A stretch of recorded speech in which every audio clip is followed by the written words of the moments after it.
Hola, ¿qué tal? Mi nombre es Aaron González, soy un SharePoint MVP en México. Y el día de hoy quiero presentarte cómo instalar, configurar, optimizar SQL Server 2008 R2 para SharePoint. Sucede que he estado dando una especie de capacitación en línea y cada sesión queda grabada. Solo que la sesión de la semana pasada no sé por qué no se grabó bien. Entonces he decidido he decidido subir a YouTube la misma clase que di hace un tiempo. Y es esta justamente. Cómo instalar y configurar y optimizar SQL Server 2008 R2 para SharePoint. Básicamente es importante que cuando vas a trabajar con SharePoint y lo vas a adoptar en una empresa sepas las tecnologías que tienes que tener para soportar el producto como tal. Y cuando digo tecnologías que tienes que tener, me refiero a tecnologías que tienes que conocer, especificaciones de cada una de esas tecnologías importantes de identificar que son en torno a SharePoint, entre otras cosas que tienes que hacer, esquema de licenciamiento y demás. Primero vamos a empezar por entender que SharePoint tiene dos modalidades, la modalidad con costo y la modalidad sin costo. La modalidad sin costo es una versión que podemos descargar y que básicamente representa el núcleo de la funcionalidad del producto. La funcionalidad sin costos se llama Microsoft SharePoint Foundation 2010 y básicamente ofrece la funcionalidad o lo que es la topología de instalación y la arquitectura de instalación de un producto como tal. Cabe mencionar que para poder instalar SharePoint Server 2010 ocupamos SharePoint Foundation previamente. Entonces realmente es un componente esencial. Posteriormente tenemos a SharePoint Server 2010. Ya SharePoint Server 2010 es la versión pagada del producto SharePoint y tiene dos ediciones, la edición estándar y la edición Enterprise. Claro que su funcionalidad es diferente dependiendo del tipo de edición. ¿Okay? La diferencia que hay entre Foundation y Server, pues es que Server cuenta con más características de funcionalidad que Foundation, ¿okay? Entre otras configuraciones y aspectos que podemos habilitar en la granja. Muy bien. Pero para poder implementar un SQL Server y un SharePoint, necesitamos conocer qué tecnologías hay en el producto.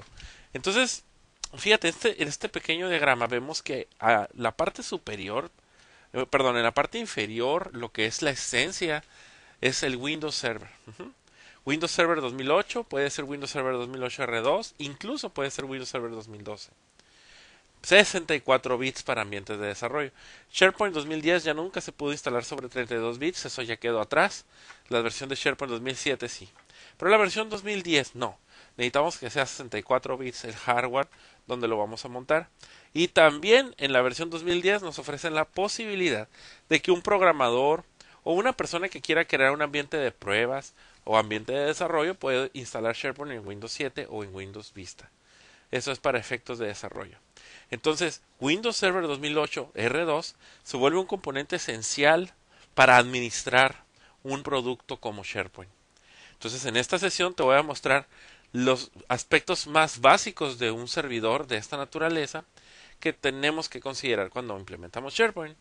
Arriba de Windows Server 2008 tenemos lo que llamamos el Internet Information Services 7.0, el IIS. Internet Information Services permite hacer que nuestro servidor común y corriente se convierta en un servidor web capaz de recibir peticiones vía un protocolo de Internet, en este caso HTTP, ¿okay? Y transportando HTML.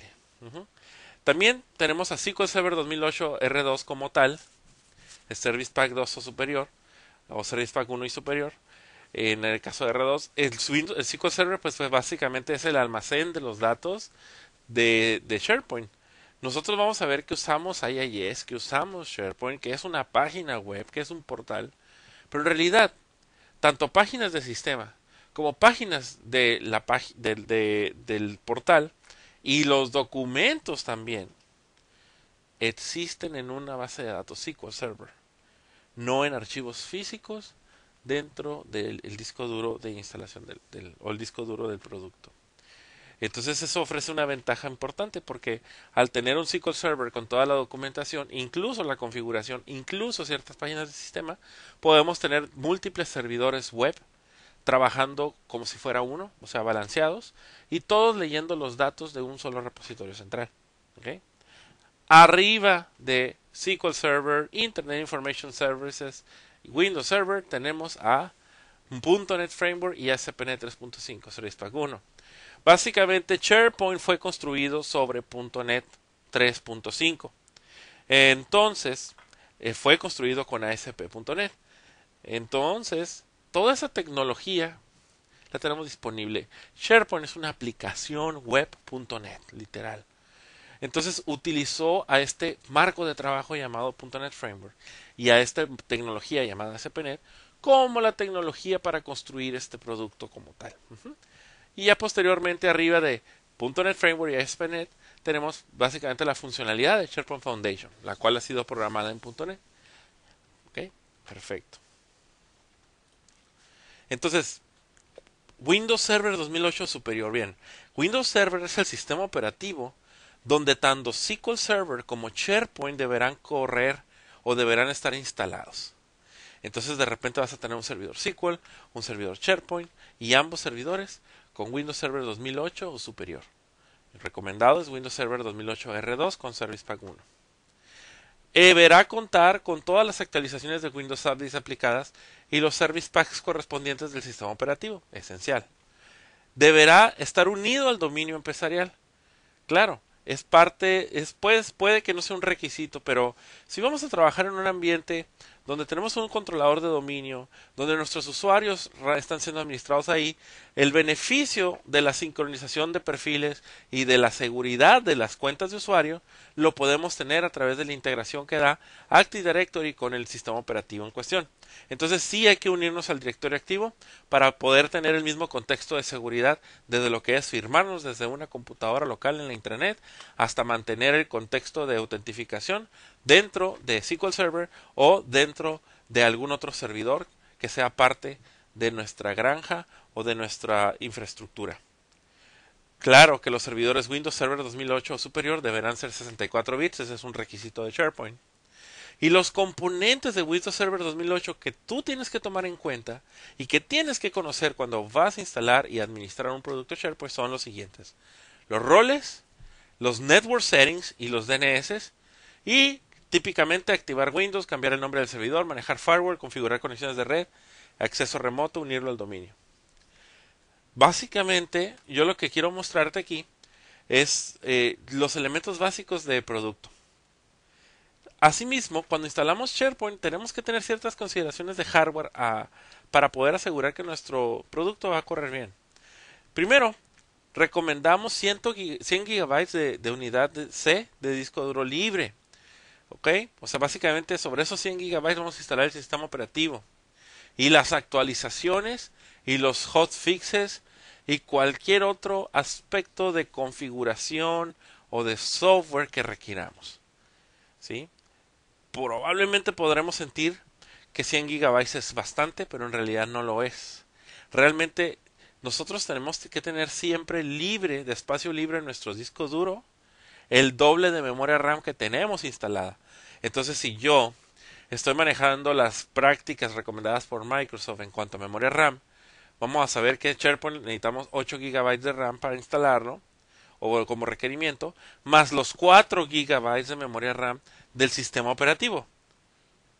Ok, entonces son 12 GB de memoria RAM. El doble de esos 12, o sea 24 GB, deberán de ser libres en la unidad C.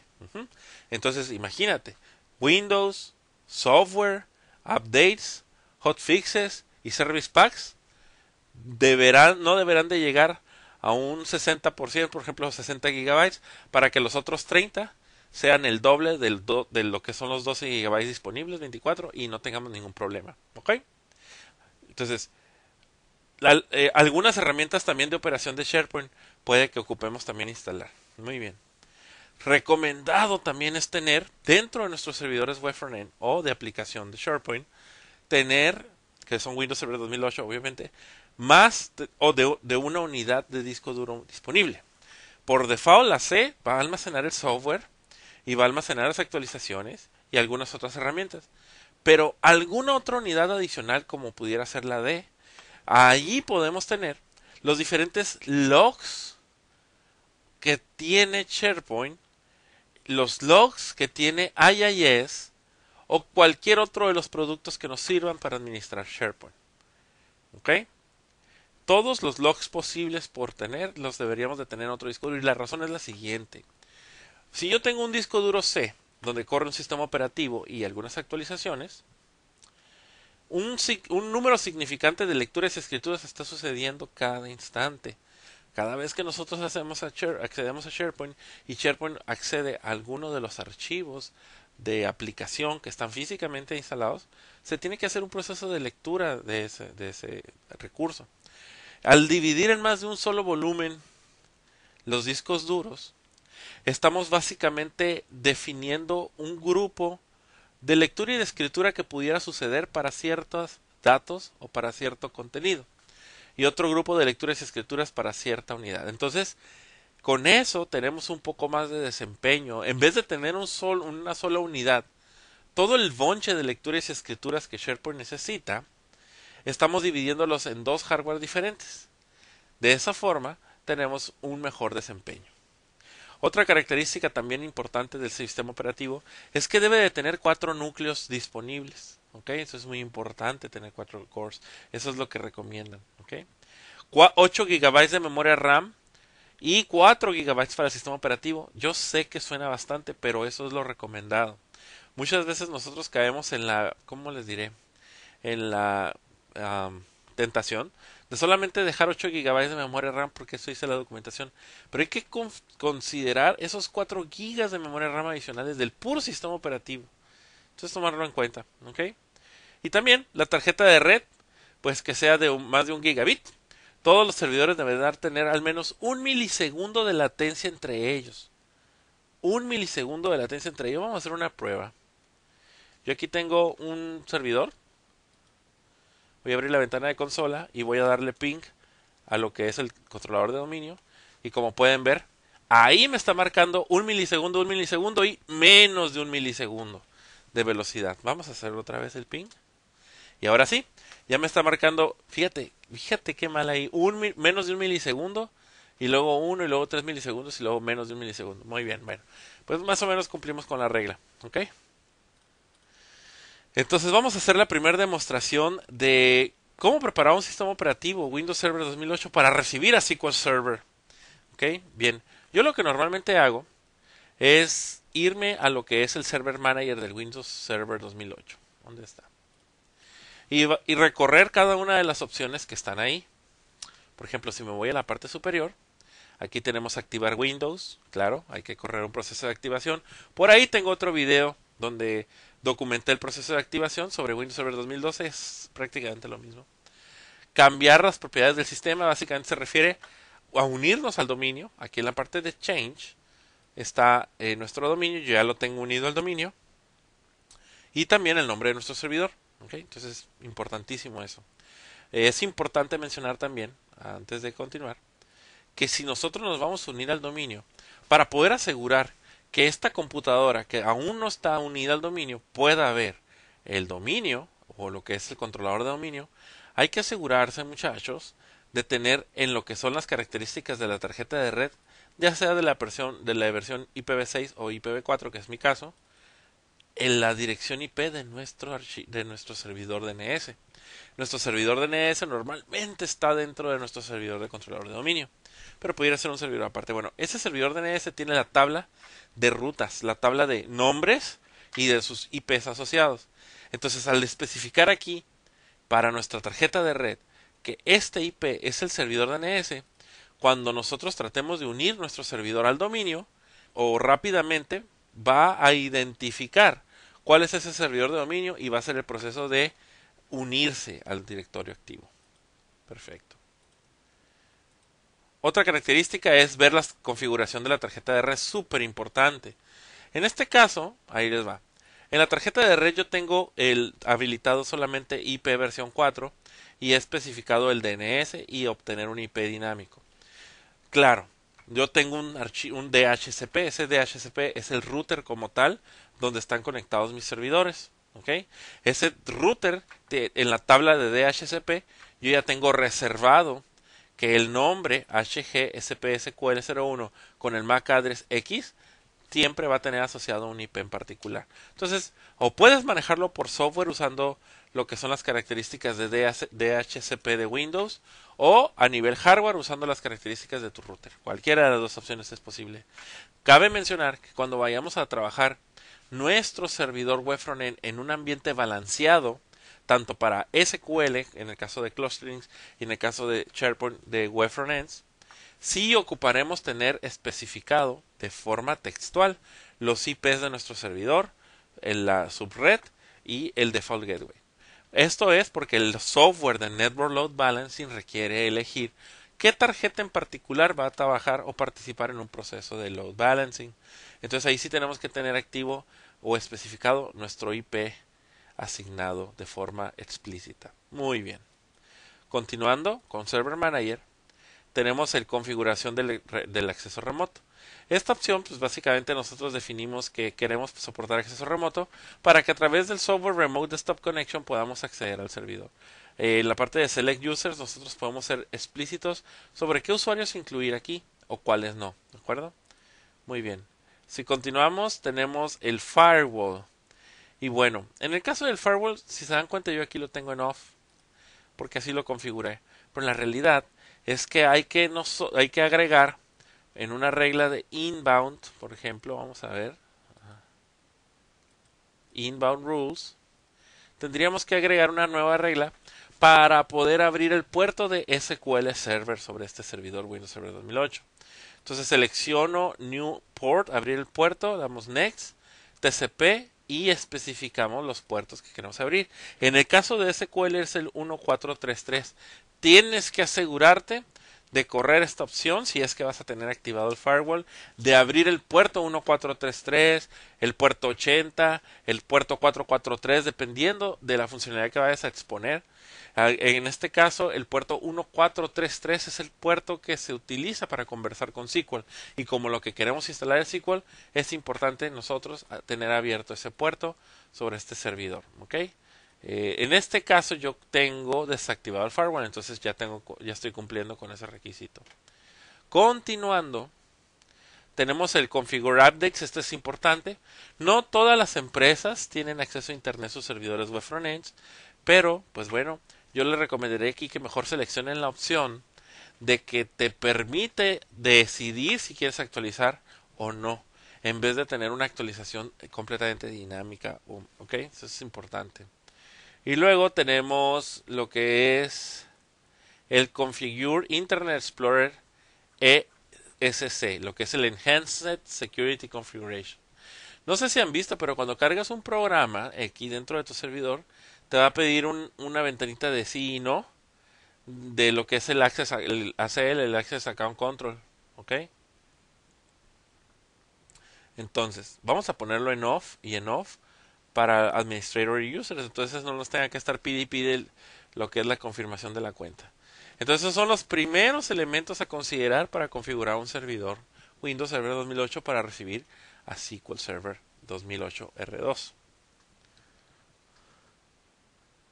Muy bien.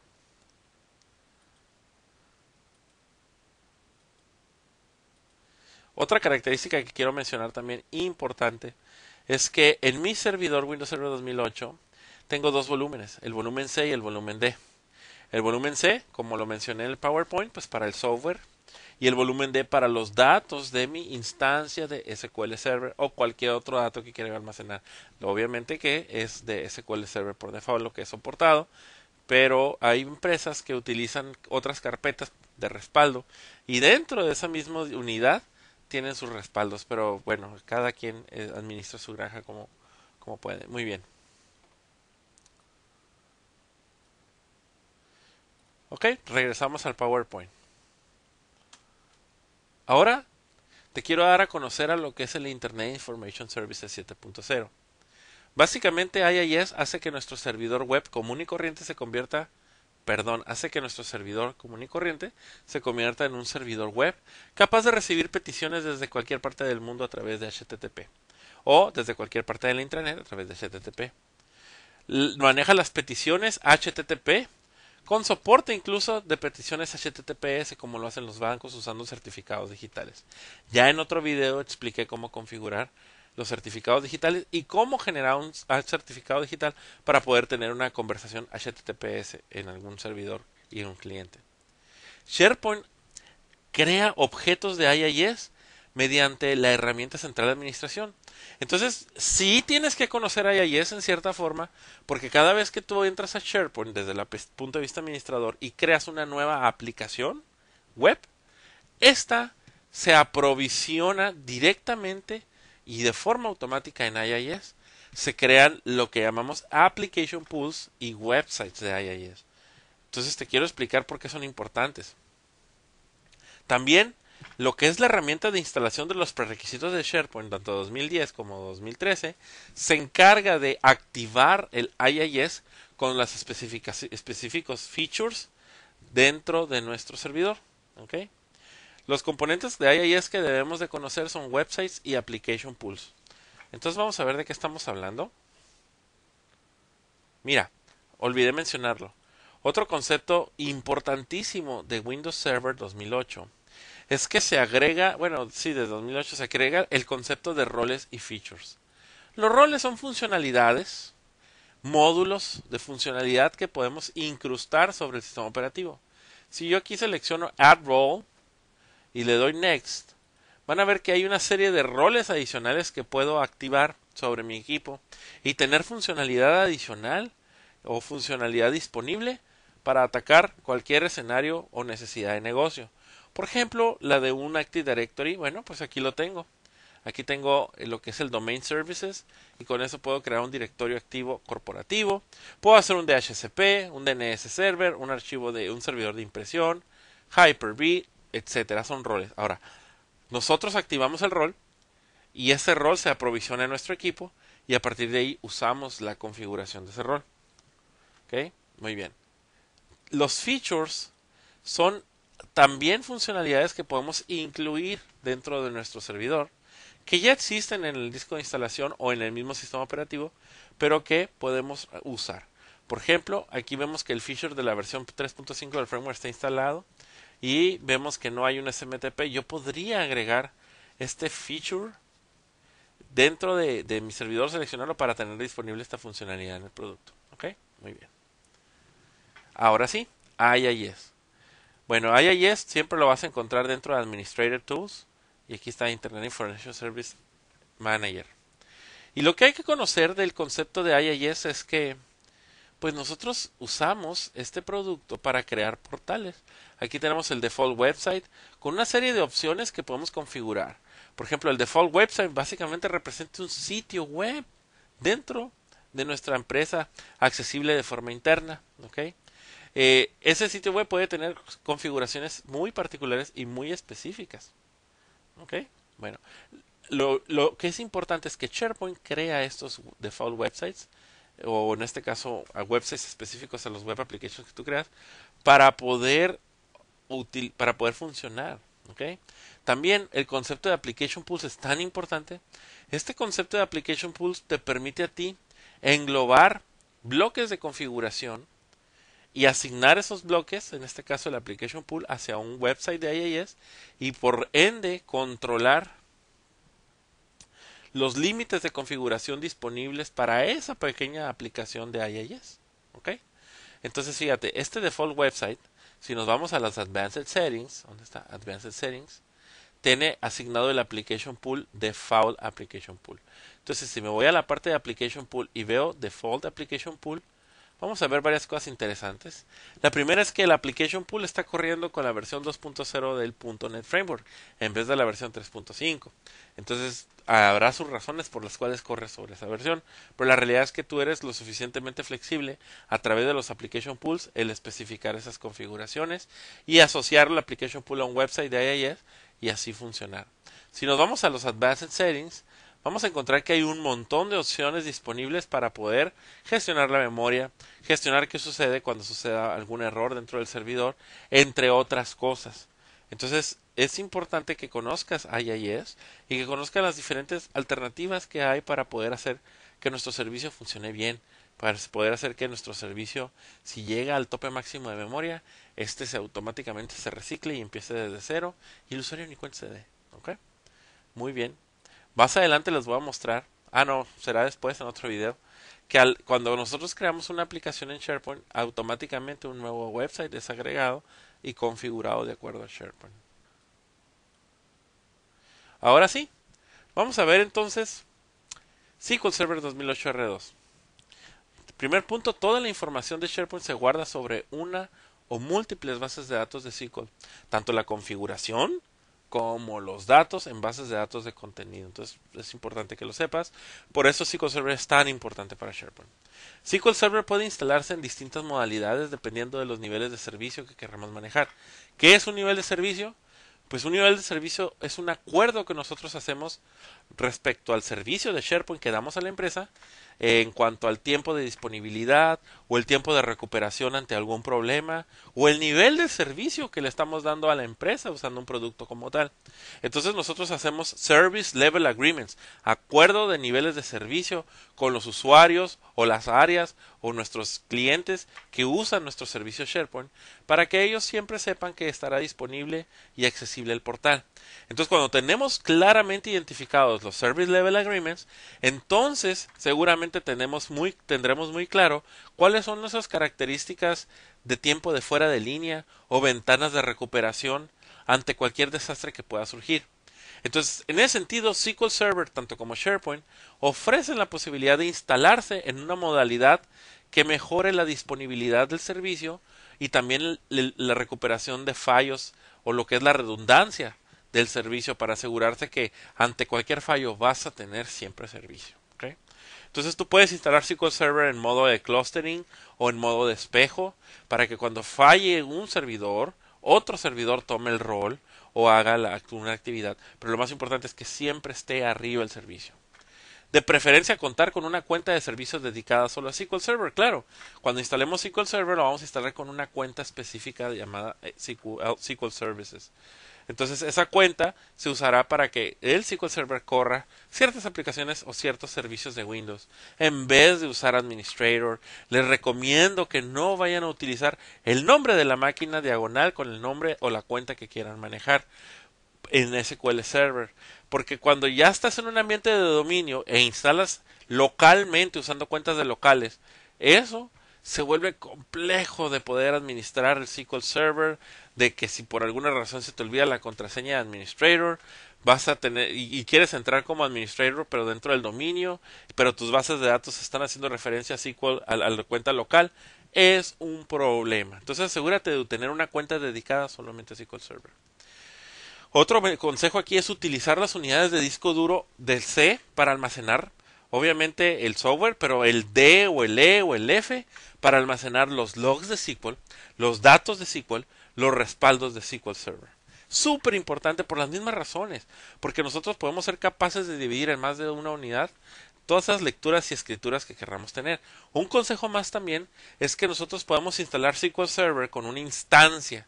Una instancia, si lo traducimos, es como una instalación dentro del mismo servidor. Entonces puedo tener múltiples instancias, o sea, múltiples instalaciones de servidor. Cada instancia tiene un nombre específico. Entonces tú podrías crear una instancia para almacenar las bases de datos de búsqueda, una instancia para almacenar también las bases de datos de contenido y una instancia para almacenar las bases de datos de aplicación que tenemos en SharePoint. Al tener tres instancias, pues entonces igual que en los discos duros, puedes asignar recursos específicos por instancia para que estos se desempeñen mejor a nivel lectura, a nivel escritura o a nivel de gestión de esos datos. Muy bien.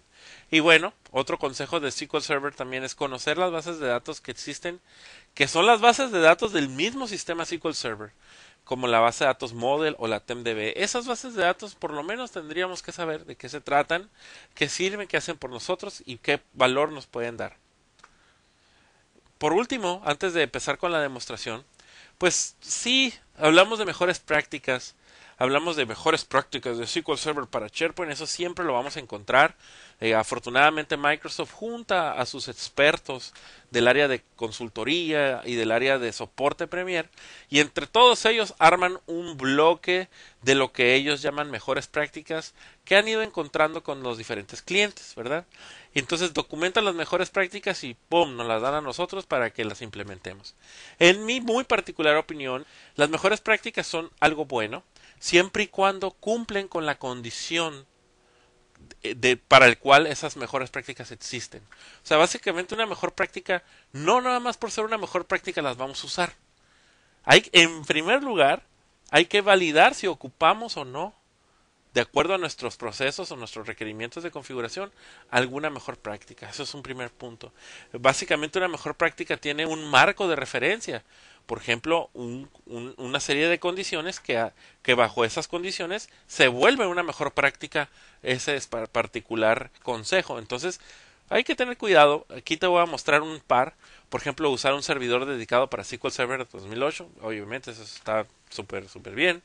Configurar SQL Server, las características antes de implementar SharePoint, como por ejemplo crear un SQL alias a nivel web frontends o modificar la base de datos model. Existe por ahí una configuración llamada máximo grado de paralelismo en SQL Server que tenemos que cambiar porque por default es 0. Hay que cambiarla a 1, eso ofrece mayor desempeño. Existe por ahí lo que es editar la base de datos model para quitar ciertas características de configuración de default de la base de datos y que éstas no generen tanto overhead. La base de datos model, lo que tú configures ahí, se va a estar replicando en otras bases de datos porque es una base de datos modelo que se usa para crear nuevas bases de datos. Entre otras cosas, son bastantes cosas las que tendríamos que considerar. Vamos a hacer algunas nada más y esperemos a ver cómo sucede este video. Entonces, por ahí hay una herramienta que se llama SQL Server 2008 R2 Best Practice Analyzer. Descárgala, tiene por ahí otros software que necesitas, pero al descargarla e instalarla, pues puedes usar esta herramienta para correr sobre tu SQL Server 2008 un análisis y proveerte a ti de qué cosas estás haciendo bien según Microsoft, qué cosas estás haciendo no tan bien según Microsoft y sobre todo el plan de mitigación de esos particulares eventos o problemas que puedan surgir. Entonces una recomendación es, claro, buscar esos best practice analyzers que hay para Windows Server, para Active Directory, para SQL Server, para un montón de productos y tratar de ver qué es lo que te están diciendo, entender muy bien el contexto y las condiciones sobre la cual una particular mejora se va a dar y decidir si la vas a aplicar. ¿Okay? No necesariamente todo lo que diga una herramienta lo vas a tener que configurar. Entonces, ya para terminar esta demostración o esta pequeña sesión de un curso que tuve que grabar y básicamente una instalación y configuración de SQL Server. Entonces, sobre esta máquina virtual que tengo aquí, tenemos nosotros a SQL Server 2008 listo para instalar. ¿Sí? Previamente ya está unido al dominio, esta computadora ya tiene su IP, bla bla bla bla. Lo que estuvimos platicando durante toda esta sesión. Entonces nos vamos a ir al disco de instalación de SQL Server y lo vamos a correr como administrador. ¿Ok? Bien. En primera instancia, cuando tenemos SQL Server para instalar, tenemos diferentes etapas o fases de instalación. Planeación, instalación, mantenimiento, herramientas, recursos avanzados y opciones. En el caso de planeación, a mí me gusta mucho usar el de System Configuration Checker. Esta es una aplicación que carga y que revisa que tengamos pues los elementos de configuración necesarios para poder soportar o instalar exitosamente SQL Server R2, ¿ok? Esto está interesante. Mira, aquí se está realizando un proceso de análisis o de diagnóstico de compatibilidad para validar que mi servidor va a poder almacenar o trabajar con SQL Server. Entonces, pero mira, el firewall, bueno, la mayoría de las cosas han pasado. Muy bien. Entonces, nos vamos a la parte del SQL Server, a la sección de instalación. En la sección de instalación hay herramientas para instalar diferentes modalidades a SQL Server. La primera es una modalidad desde cero. La segunda es una modalidad de clúster. Entonces puedo agregar un nodo al clúster. En este caso es la tercera opción. Hacer una upgrade de otro SQL Server 2000, 2005 hacia SQL Server 2008, ¿verdad? Entonces voy a seleccionar New Installation. Y ese también carga un asistente de instalación y de configuración. Y vamos a ver cómo podemos nosotros ir haciendo el proceso. Una vez más, va a revisar los requisitos, los requerimientos y validar que estamos listos para poder instalar. Perfecto, pasamos, damos OK y continuamos con el asistente. Muy bien, continuamos con nuestro proceso. Aceptamos los términos de licencia de instalación de SQL Server e instalamos los archivos de soporte de instalación de SQL Server. Muy bien, ya se instalaron lo que son los archivos de soporte de la instalación Y ahora de nuevo un asistente de configuración de SQL Server y de instalación obviamente se carga. Seguimos con el tema del internet, pero eso es normal. Damos next. Y vamos a instalar los features de SQL Server. No queremos agregar los features por default, sino queremos nosotros elegir cuáles. Al dar next vamos a elegir exactamente cuál requerimos. Y aquí es importante saber, por ejemplo, si vas a soportar reporting services en tu ambiente, probablemente te convenga instalarlo. Pero vamos a empezar por instalar, en este ejemplo, solamente la base de datos y lo que son las herramientas de administración del servicio de SQL Server. Tal cual. Estos se van a quedar grabados en el C. ¿Ok? Entonces es importante que sepamos eso. Al dar next, procedemos con lo que llaman Installation Rules. Las Installation Rules revisan algunos también aspectos de configuración y determinan el proceso de instalación si va a funcionar o no, si va a estar bloqueado o no. Entonces damos next. Y bueno, primer punto, el nombre de nuestra instancia. Les decía que una instancia de SQL Server básicamente es una instalación de SQL Server sobre un mismo hardware. Entonces yo puedo tener múltiples instancias, o sea, múltiples SQL Servers corriendo en un mismo servidor, pero con instancias diferentes. Tú podrías tener aquí una instancia que se llame SharePoint Search y con eso vas a saber que sobre tu nombre de servidor, por ejemplo, servidor diagonal SP Search, te refieres a la instancia solamente de SQL Server de Search. Y podrías tener pues, quizás SPAPP, por ejemplo, o sea, SharePoint Application, entonces por todas las bases de datos de aplicación y de configuración. Y probablemente también las de SharePoint Content. Con esto podrías tener 3 servidores SQL instalados en tu mismo servidor, configurados para diferentes cosas y dividimos los recursos por instancia.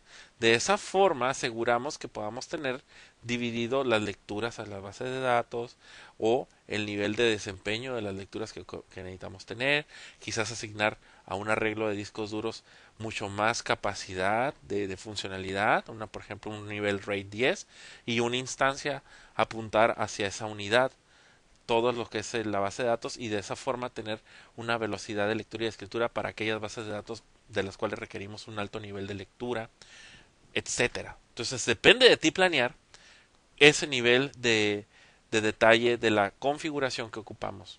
Pero para una implementación típica de 5,000 usuarios probablemente no ocupemos. Para una implementación de más usuarios, 11,000, 15,000, 20,000 usuarios, con un nivel de servicio, con un Service Level Agreement muy pronunciado de disponibilidad alta y también con expectativas de performance alto, probablemente vamos a tener que requerir, aparte de tener alta disponibilidad a nivel SQL Server, también una buena estrategia de ejecución y de configuración de lo que es SQL Server junto con lo que es el hardware de lectura y escritura de los datos, ya sea a través de SAN o demás.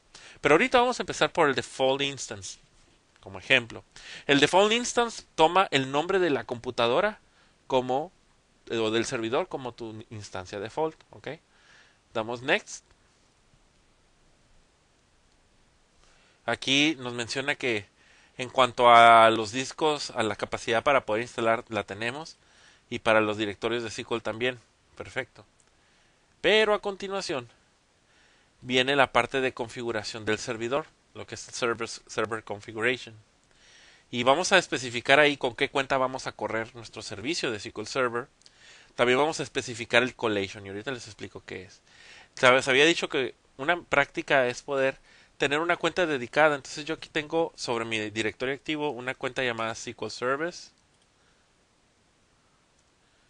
Y voy a usar esa cuenta para ejecutar mi servicio de SQL Server.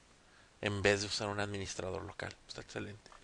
El collation. Miren, el collation es algo bien importante porque es un mecanismo que nos permite a nosotros definir sobre SQL Server que cada valor que se graba sobre una tabla dentro de SQL Server sea susceptible a ciertos elementos de búsqueda y de configuración. Por ejemplo, SQL Latin 1 es el collation, pero a partir de ahí hay diferentes combinaciones de esa configuración de almacenamiento de los datos. Por ejemplo, CI significa case insensitive. En español significa insensible a las mayúsculas y minúsculas. Entonces los datos, al poner yo el collation con la combinación CI, significa que los datos que yo voy a grabar sobre SQL son insensibles a las mayúsculas y minúsculas cuando hago una búsqueda, por ejemplo. O el AS significa accent sensitive, o sea, sensible a los acentos. Si te das cuenta, el collation es bien importante porque tú puedes configurar cómo una búsqueda o el motor de búsquedas de SQL Server va a poder identificar un valor de otro. Por ejemplo, una O sin acento y una O con acento en México puede que tenga diferente significado. ¿Me explico? Entonces, al decirle que es accent insensitive, es que no sea sensible a los acentos, o al decirle que sea accent sensitive, es que sea sensible al valor del acento durante un proceso de búsqueda. Entonces, SharePoint soporta SQL Latin 1 General y esta configuración de accent sensitive. También está el WI, que significa width insensitive, o sea, de insensible al tamaño, ¿ok? Etcétera, entre otros elementos de configuración. Asegúrate nada más que cuando instales SQL Server, si lo estás instalando en la versión español o en alguna otra versión de otro idioma, asegúrate de usar el collation correspondiente, porque si no, no va a funcionar. En la versión 2007 siempre tuvimos ese problema y teníamos que usar el collation en particular. Y bueno, yo lo que he intentado aquí es tratar de explicarte más o menos para qué sirve el collation. Ahora viene la parte de Server Configuration. Muy bien. En esta primer pestaña nos menciona lo que es las cuentas o el aprovisionamiento de las cuentas. Claro, podemos tener varios mecanismos de autentificación en SQL Server. Podemos tener el mecanismo de autentificación basado en SQL o basado en Windows. El basado en Windows significa que la credencial de Windows de un usuario se va a usar para acceder al servidor. Y lo que es la autentificación basada en SQL significa que yo puedo usar SQL para crear usuarios y contraseñas ahí y dar permisos a usuarios. ¿Okay? Aquí no necesariamente mencionaría mejor práctica, pero yo creo que valdría la pena usar las dos, una autentificación mixta, Windows y SQL Authentication. Entonces al poner eso se crea una cuenta llamada SA. Esa cuenta SA pues va a tener este password que yo estoy especificando en este momento, ¿ok? Entonces voy a tener autentificación basada en Windows y además autentificación basada en SQL con la cuenta SA, que significa System Administrator. También le puedo decir cuáles van a ser los usuarios de administradores dentro de SQL Server. Al darle clic a Add Current User, vean cómo HG Administrator termina siendo un administrador y puedo agregar del Active Directory cualquier otro usuario como el SQL Service también. Lo puedo agregar para que sea administrador, ¿ok? Perfecto. Los Data Directories, esto también es bien importante. En la ruta de nuestro almacenamiento de SQL Server va a estar en C, pero la base de datos no va a estar en C. Yo les decía que tengo un disco duro siempre dedicado. Entonces aquí vamos a escribir, por ejemplo, una carpeta que se llame Data y sobre ella vamos a grabar lo que son las bases de datos de SQL. Y luego hay otro aquí que dice Database Log. Entonces, sí, conviene agregar aquí otro que se llame log. Entonces ahí, es más, ni siquiera se va a llamar así, se va a llamar SQL log. SQL log. Y el otro es SQL data. SQL data. Muy bien. Entonces nada más me aseguro que aquí SQL data esté bien. Ok, perfecto. Y luego hay una base de datos temporal y una carpeta de respaldo. Entonces la carpeta de respaldo igual me voy a ir al data. No es una buena idea hacerlo como lo estoy haciendo. Lo que es específicamente el backup debería ser otro lugar. Pero bueno, yo lo voy a poner ahorita aquí para efectos de demostración. Y por último, la base de datos temp también. Entonces vamos a crear otra carpeta. La voy a llamar temp. Y ahí voy a agregar esa base de datos con sus logs. Perfecto. Muy bien. Entonces ya con eso estamos configurando dónde se graban los archivos y dónde se graban los datos. ¿Ok? Muy bien. Damos Next. Next. Se hace un proceso de revisión una vez más. Next. Y aquí quiero tocar otro tema que es bien importante. Muy importante. Y eso ya dependerá de cómo quieres tú gestionar tus instalaciones SQL Server. Mira. Todo lo que acabamos de configurar hasta ahorita, usando el asistente de configuración de SQL Server, se va a grabar en este archivo configurationfile.ini. Este archivo lo podemos ir a obtener a la ruta correspondiente y lo podemos guardar. ¿Ok? Y lo puedes copiar. ¿Y qué crees? Cuando quieras instalar otro SQL Server idéntico, puedes mandar invocar a lo que es el proceso de instalación de SQL Server usando como parámetro este archivo. Entonces toda la configuración que aquí hemos descrito, como por ejemplo el collation que tenemos o la cuenta de servicio que va a ejecutarse y las rutas de los directorios donde se van a guardar los datos, se quedan en este archivo. Entonces básicamente cuando instalas SQL Server de nuevo, le alimentas este archivo y ni siquiera tienes que pasar por todas las ventanas para reconfigurarlo. ¿Esto qué te va a dar? Pues te va a incrementar la eficiencia porque reduces, para empezar, el margen de error por ser un aspecto manual, ¿ok? O humano. También reduces el esfuerzo de administrar al producto como tal porque lo haces automáticamente. Y liberas a las personas. Simplemente corre este comando, corre con este archivo ini y las personas se siguen trabajando en otras cosas mientras tras bambalinas se está instalando el producto y además se está configurando con los datos que tú especificaste. Incrementa la consistencia poder tener este tipo de archivos para asegurar que la configuración es repetida o repetible. Reduce el margen de error significativamente por ser humano, por actividad humana. Y pues incrementa la administración de los servicios, ¿verdad? Entonces, son algunas de las razones. Entonces, damos install y inicia el proceso de instalación de SQL Server, el cual seguramente va a tardar mucho, pero yo voy a avanzar el video para que fácilmente lo puedas visualizar.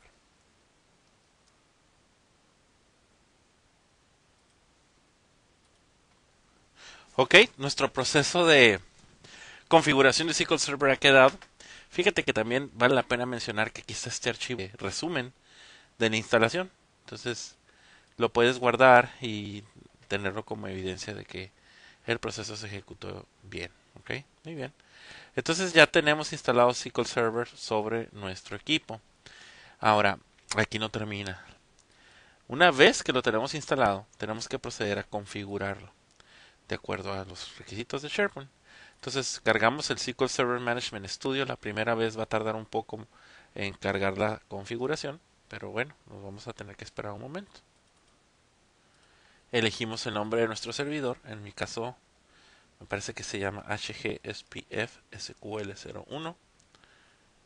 Enter. Y se conecta al servidor. Entonces hay varias cosas que hay que contemplar cuando instalamos SQL Server.